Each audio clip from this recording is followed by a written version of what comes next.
Jakarta, kota metropolitan yang sama sekali belum pernah aku kunjungi.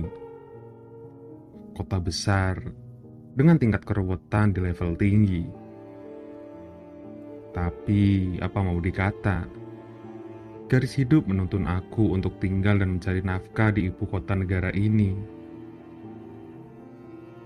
Aku Ovi, perempuan 28 tahun asal Jambi. Sudah 4 tahun lebih jadi penduduk ibu kota, sejak lulus kuliah dulu. Mau tidak mau, aku jadi terbiasa dengan ritme hidup dan suasana Jakarta. Mungkin sama dengan banyak orang lain yang juga berstatus sebagai pendatang. Waktu awal tinggal di Jakarta, aku harus melewati masa adaptasi yang sangat berat. Suasana lingkungan, orang-orangnya, ritme hidup, semua sangat berbeda dengan yang aku rasakan dan alami sejak kecil di kampung halaman. Semuanya berbeda jauh, termasuk masalah tempat tinggal. Kalau di Jambi, sejak lahir sampai kuliah aku tinggal di rumah orang tua bersama anggota keluarga lainnya. Di Jakarta aku harus kos, sendirian tinggal di tempat baru, lingkungan baru. Ngomong-ngomong tentang kos, selama ini aku sudah merasakan 3 tempat berbeda. Berpindah dengan segala pertimbangan dan penyebabnya. Kenapa aku bisa sampai 3 kali pindah kos? Pindah dari kos pertama karena awalnya aku memang buru-buru untuk segera dapat tempat tinggal. Jadi, ya aku agak sembarang memilih tempat kos. Dengan pikiran, ya sudahlah, yang penting ada tempat tinggal dulu. Dan hasilnya aku tidak betah dengan lingkungannya. Menurutku terlalu bebas. Tidak lama, hanya 3 bulan akhirnya aku memutuskan untuk cari kos baru. Tempat kos kedua, tempatnya enak, homey banget. Letaknya di tengah kota. Tapi hanya sekitar 6 bulan saja aku tinggal di tempat ini. Kok cuma 6 bulan? Ya karena gak tahan dengan ketakutan konstan yang aku alami. Sampai akhirnya aku menemukan tempat kos ketiga di daerah Gandaria. Sampai sekarang aku masih tinggal di tempat ini. Nah, malam ini aku akan cerita tentang pengalaman yang aku alami ketika tinggal di kos yang kedua. Tempat kos yang sangat nyaman. Seperti yang aku bilang tadi, hanya sekitar 6 bulan aku tinggal di sini. Sebentar? Tidak. Itu cukup lama bila melihat perjalanannya. Sampai aku memutuskan untuk pindah. Karena tidak tahan dengan kejadian-kejadian seram yang makin lama makin sering terjadi. Begini ceritanya. Seperti yang sudah sedikit aku bahas tadi, kos pertama memang aku pilih karena terpaksa. Saat itu harus sudah punya tempat tinggal. Jadi ya sedapatnya saja. Dan benar, di situ aku sama sekali tidak betah. Sudah lokasinya jauh dari tempat kerja, agak kumuh, dan pokoknya banyak hal yang akhirnya memaksaku untuk mencari kos baru dan pindah secepatnya. Dengan bantuan dari OB kantor, aku akhirnya menemukan kos yang menurutku cukup nyaman. Sangat nyaman malah. Dari beberapa tempat kos sebelumnya yang sudah aku survei, rumah kos inilah yang paling nyaman. Ditambah letaknya yang relatif dekat dengan kantor. Perusahaan tempatku bekerja berkantor di salah satu gedung di kawasan SCBD. Sementara tempat kos yang aku taksir ini letaknya di Senopati. Benar-benar dekat.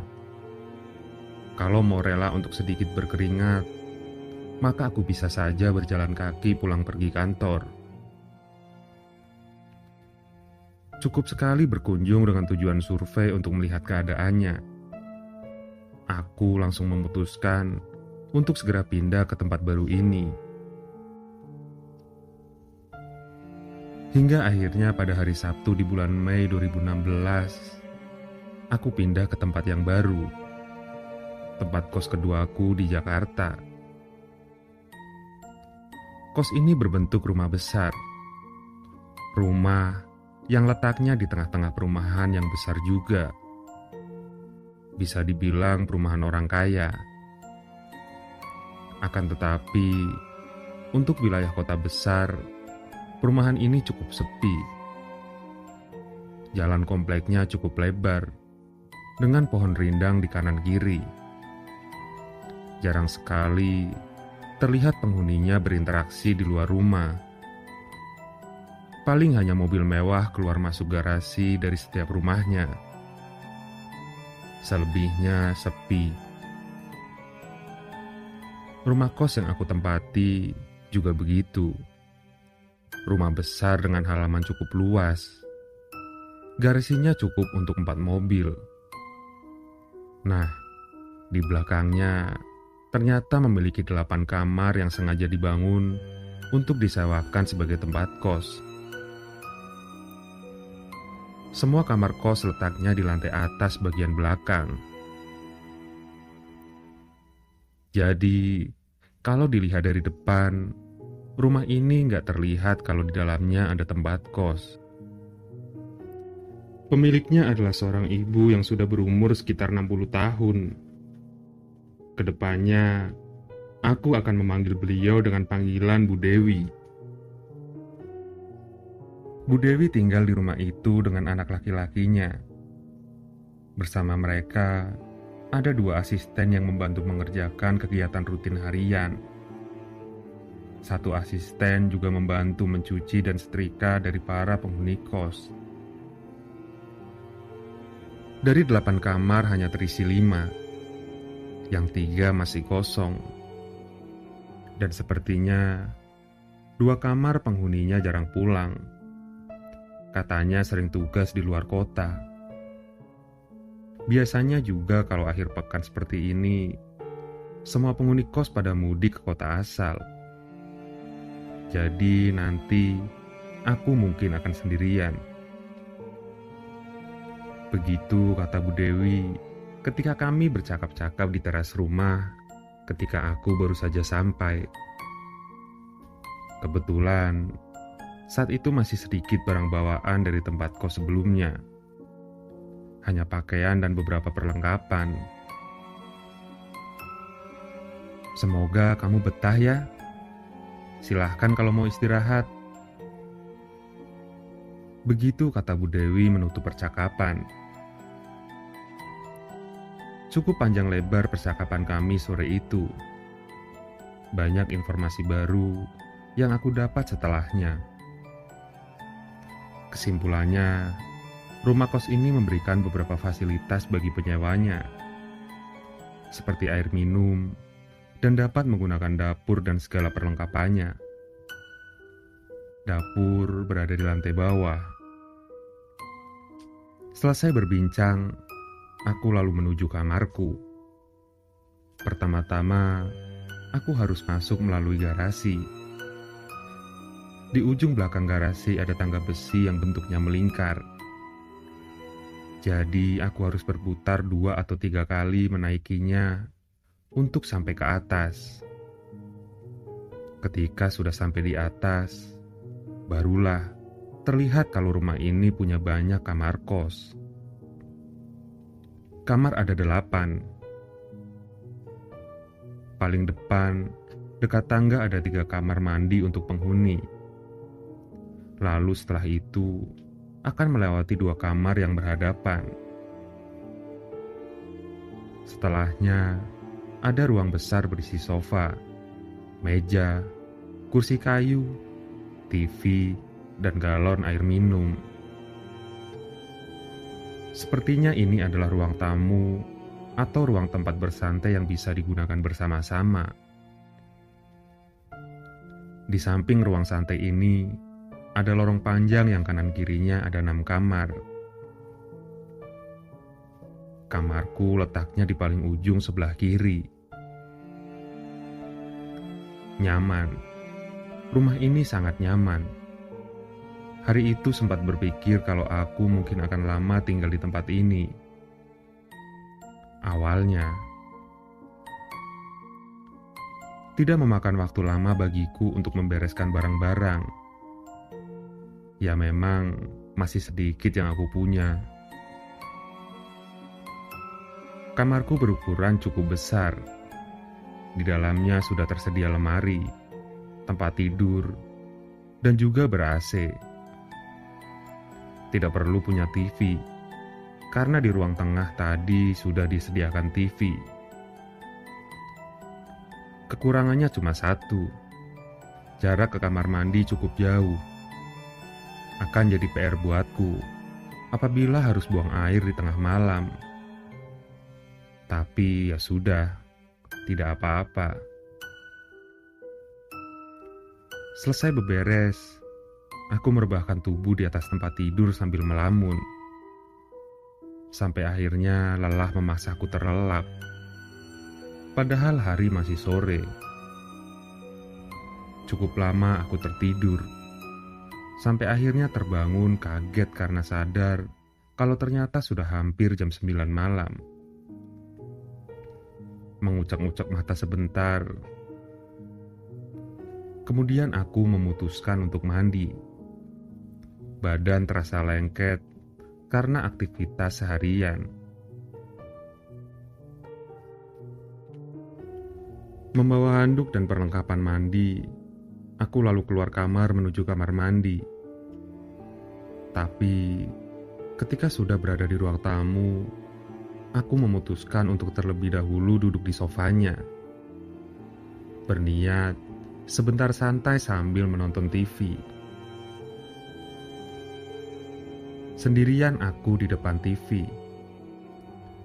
Dan aku juga yakin kalau aku sedang sendirian di lantai atas ini. Karena sama sekali tidak kelihatan penghuni kos lain ataupun suara-suara kegiatan dari dalam kamar. Sepi saja.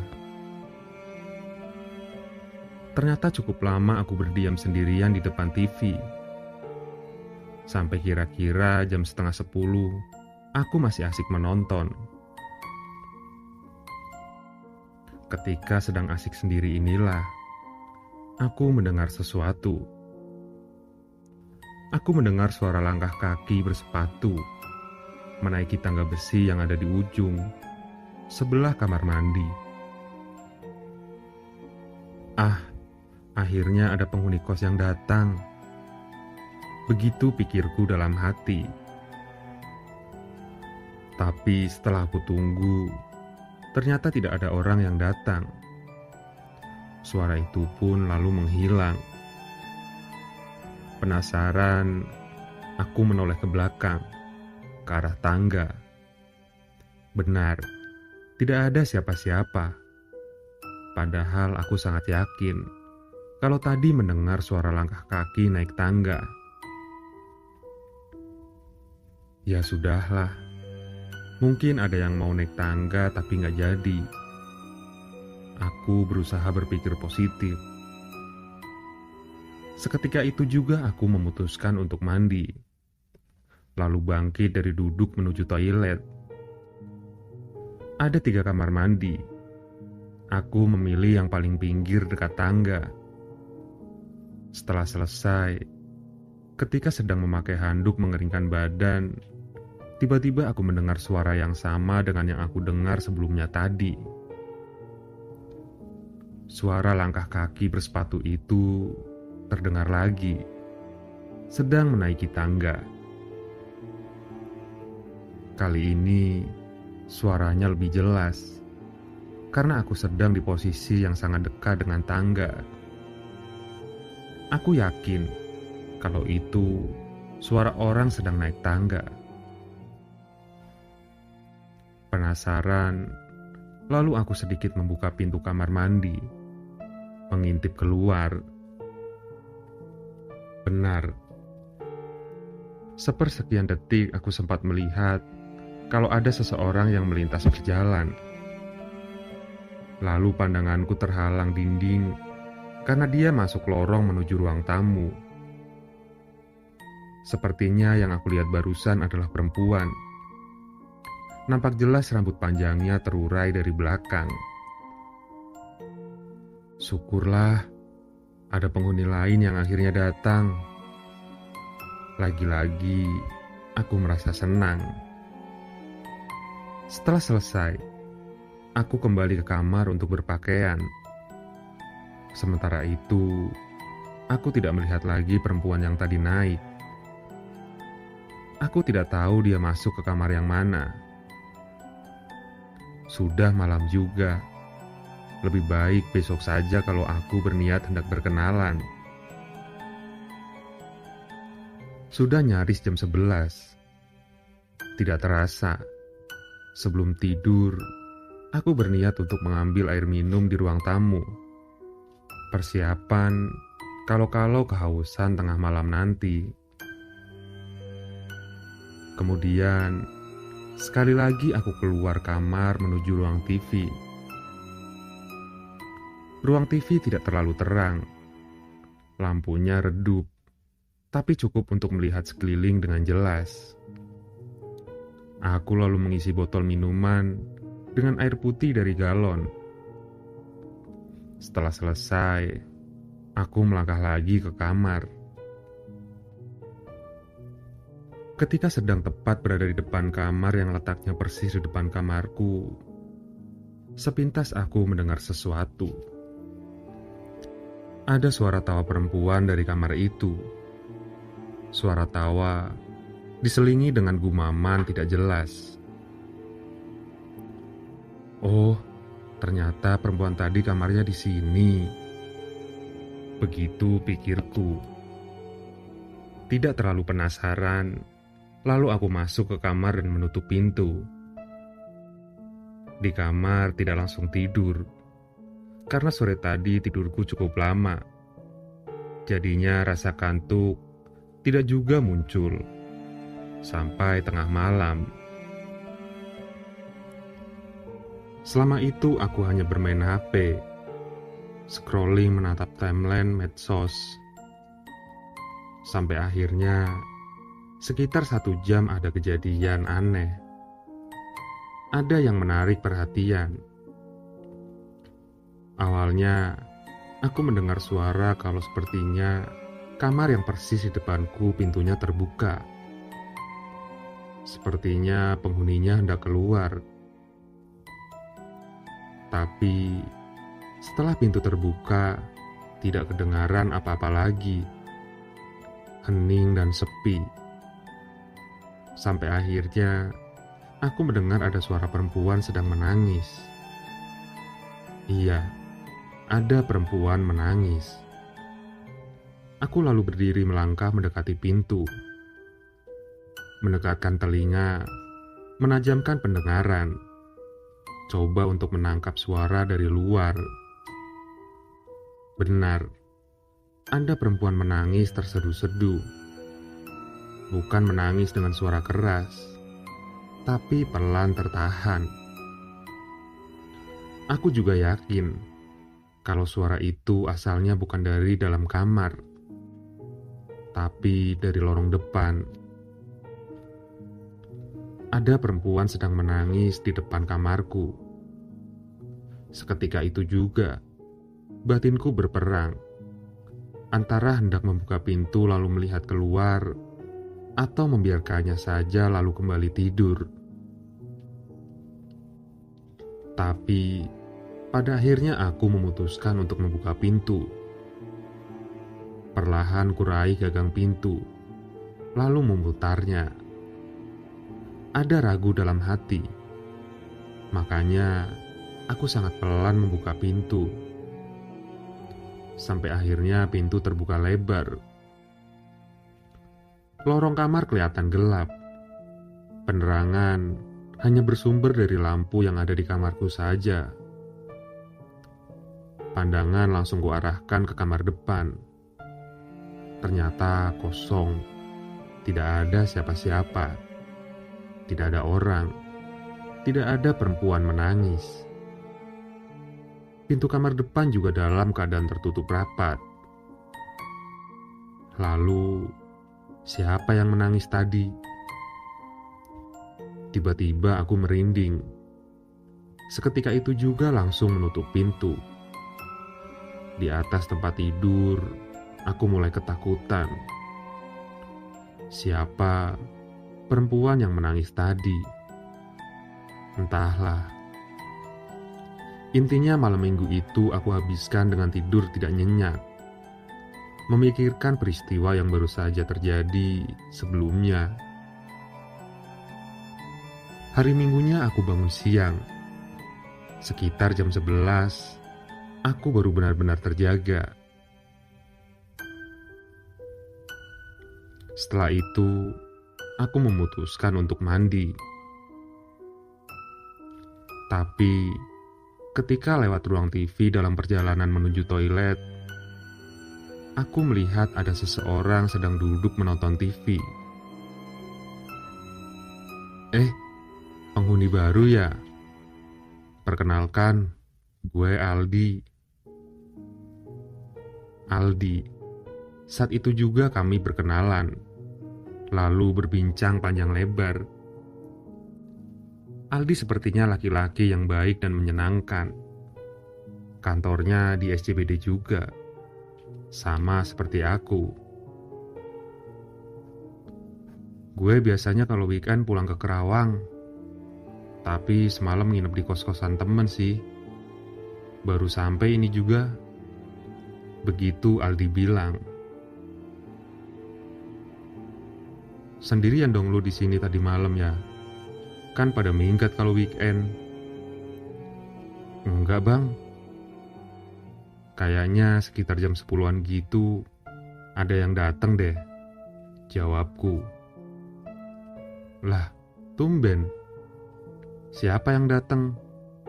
Yang di kamar mana? Itu bang, kamar itu. Jawabku lagi sambil menunjuk kamar yang letaknya di belakang TV. Persis di depan kamarku. Emang ada orang baru juga? Tanya Aldi lagi. Gak tahu bang. Setauku yang pindahan kemarin cuma aku deh. Oh gitu. Aldi mengangguk pelan. Tapi dari raut wajahnya kelihatan kalau dia sepertinya agak bingung mendengar jawabanku.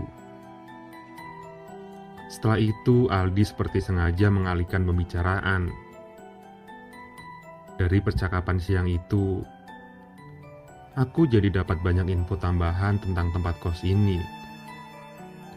Menurut Aldi, yang paling sering tinggal di sini hanya dia dan Asti. Dua penghuni lainnya jarang sekali kelihatan. Waktu itu, Asti sedang mudik ke rumahnya di Bandung. Siang hingga menjelang sore aku habiskan berbincang dengan Aldi. Senang rasanya punya teman baru yang menyenangkan. Hari-hari berikutnya aku jalani di rumah ini. Sampai akhirnya bisa kenal dengan semua penghuni kos. Tapi seiring berjalannya waktu, semakin banyak kejanggalan dan keanehan yang aku rasakan. Awalnya hanya kejanggalan dan keanehan kecil yang bisa dianggap remeh. Contohnya seperti aku mendengar suara orang naik tangga, padahal tidak ada siapa-siapa. TV yang tiba-tiba menyala sendiri dengan volume tinggi. Galon air minum mengeluarkan suara seperti ada yang menuangkan air. Padahal tidak ada orang sama sekali. Keanehan itu banyak terjadi ketika aku sedang benar-benar sendirian di kos itu.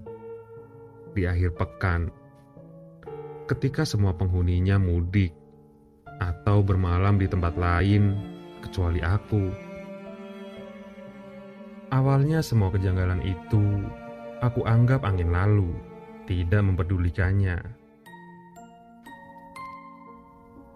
Tapi lama-kelamaan semakin menjadi-jadi. Sementara penghuni kos lain seperti menghindar ketika aku membuka percakapan untuk membahasnya. Semua seperti hendak menutupi sesuatu yang mulai mengganggu. Aku semakin sering mendengar suara perempuan menangis, kadang tertawa, atau kadang seperti sedang bicara sendirian. Semua itu aku mendengarnya dari kamar depan atau lorong depan kamar. Siapa perempuan itu? Aku tidak tahu. Karena yaitu tadi, penghuni lain tidak pernah mau menjelaskan. Ya sudah, aku anggap penghuni kamar depan mungkin salah satu penghuni yang sering keluar kota. Mungkin saja. Sampai akhirnya ada kejadian sangat seram yang membuat aku memutuskan untuk pindah mencari kos lain. Aku masih ingat, waktu itu Jumat malam. Semua penghuni sudah meninggalkan tempat kos untuk pulang ke rumah masing-masing atau ke tempat lain. Tinggal aku sendirian, seperti biasanya. Sepulang kerja, selesai beberes dan mandi, aku menghabiskan waktu di depan TV. Sendirian aku asik tertawa cekikikan karena kelucuan acara yang sedang tayang. Terkadang tawaku kencang karena saking lucunya. Waktu itu belum terlalu malam, masih sekitar jam 9. Tapi semakin malam acara TV semakin lucu dan menarik. Aku semakin sering tertawa cekikikan lepas. Sampai ketika aku harus mengecilkan volume TV karena mendengar ada yang aneh. Sepertinya beberapa menit terakhir aku tidak tertawa sendirian. Seperti ada suara tawa lain mengiringi tawaku. Seperti aku sedang tertawa berdua. Entah dengan siapa. Setelah suara TV senyap, suasana menjadi hening. Tidak ada suara apa-apa.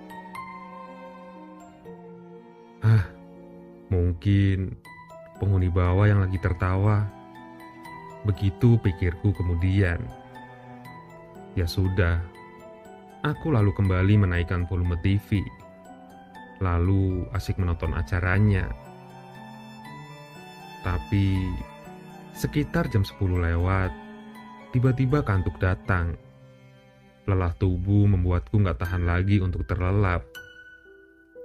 Akhirnya, aku tertidur di sofa depan TV.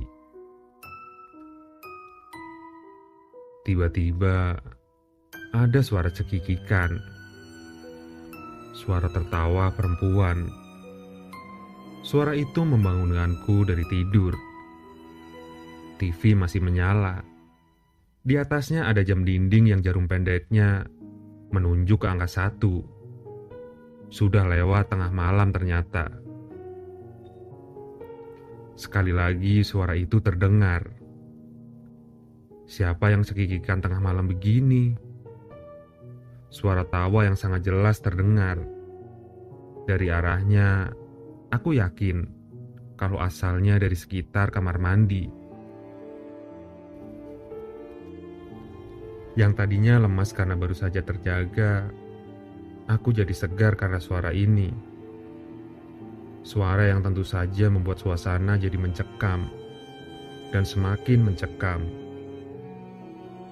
bulu kuduk berdiri. Aku merinding ketika suara cekikikan itu kembali muncul.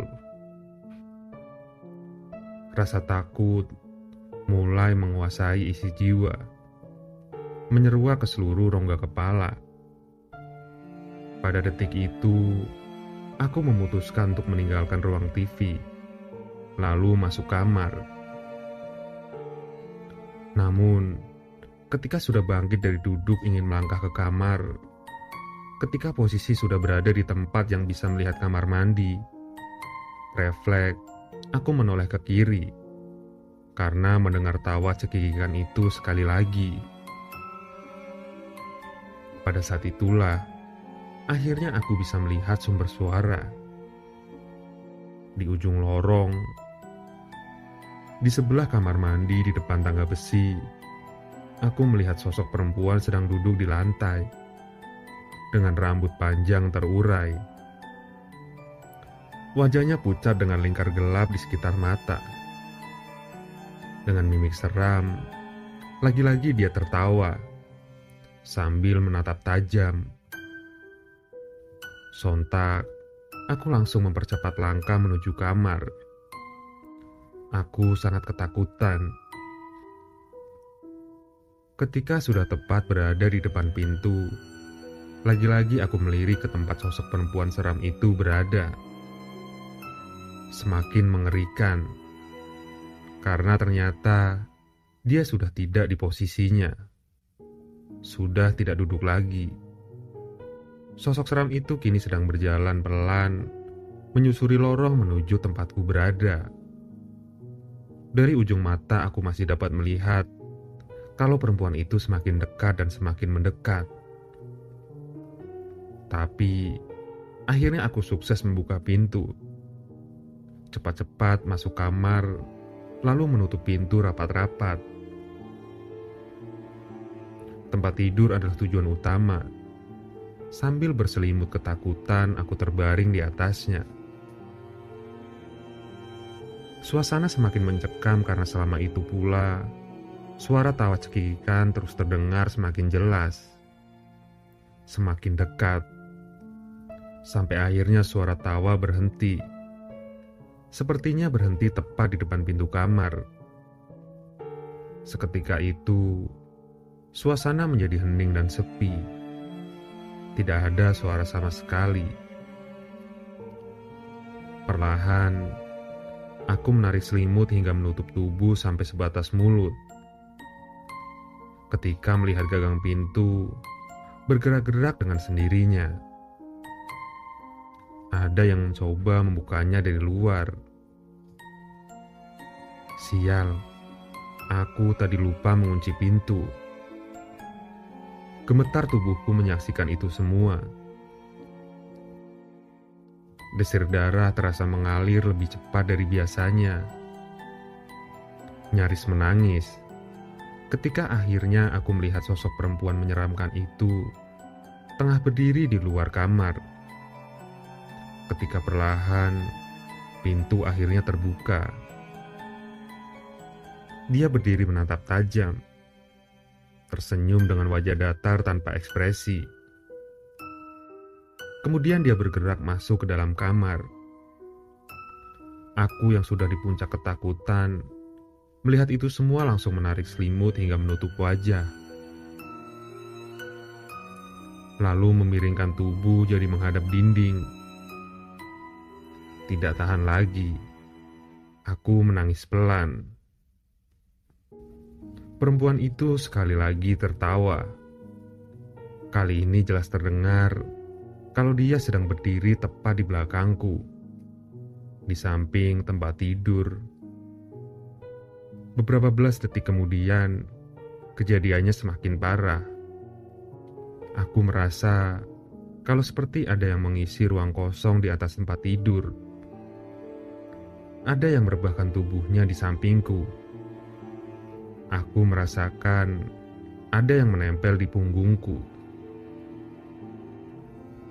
Aku yakin kalau sosok perempuan menyeramkan itu sedang terbaring di atas tempat tidur bersamaku. Benar, dia lalu tertawa cekikikan pelan. Jelas terdengar karena memang asal suara sangat dekat dengan telinga. Aku menangis dalam diam sejadi-jadinya. Sampai ketika perlahan hawa hangat datang menyentuh kulit, merayap dari punggung hingga seluruh tubuh. Tidak tahan, detik berikutnya aku tidak ingat apa-apa lagi. Sungguh, itu adalah peristiwa seram yang pernah aku alami selama hidup. Tidak berpikir panjang, besoknya aku langsung memutuskan untuk cari tempat kos baru. Sambil menunggu dapat tempat baru, aku menginap di rumah salah satu teman kantor. Dia berbaik hati mau menampung untuk sementara waktu. Selang seminggu kemudian, aku bertemu Aldi di tempat kos. Pada saat itulah, kami akhirnya bisa berbincang panjang lebar ketika memutuskan untuk makan malam bersama. Jadi, kamar depan kamar lu itu kosong dari dulu. Nggak pernah ada yang tahan lama tinggal di situ. Termasuk kamar lu juga, sering kosong. Gua tahu ceritanya dari penghuni kos lama yang udah pindah. Kosan itu emang serem, angker. Makanya gua juga mau pindah. Minggu depan lah gua pindah ke kos baru. Asti juga udah duluan pindah kan kemarin. Sama, dia juga ketakutan. Katanya, dulu banget di kos itu pernah ada yang meninggal. Perempuan. Tidak jelas kenapa meninggalnya. Tapi gue gak tahu di kamar yang mana. Makanya gue seneng. Akhirnya lo pindah juga. Aldi menjelaskan panjang lebar. Aku hanya ternganga mendengar ceritanya. Kenapa gak cerita dari awal sih bang? Tega amat. Aku bilang begitu. Ya gak enak lah. Masa iya gue udah cerita begituan sama anak baru? Begitulah. Cerita dari Aldi semakin membulatkan tekadku untuk pindah. Sampai akhirnya aku menemukan tempat kos baru yang aku tempati sampai sekarang.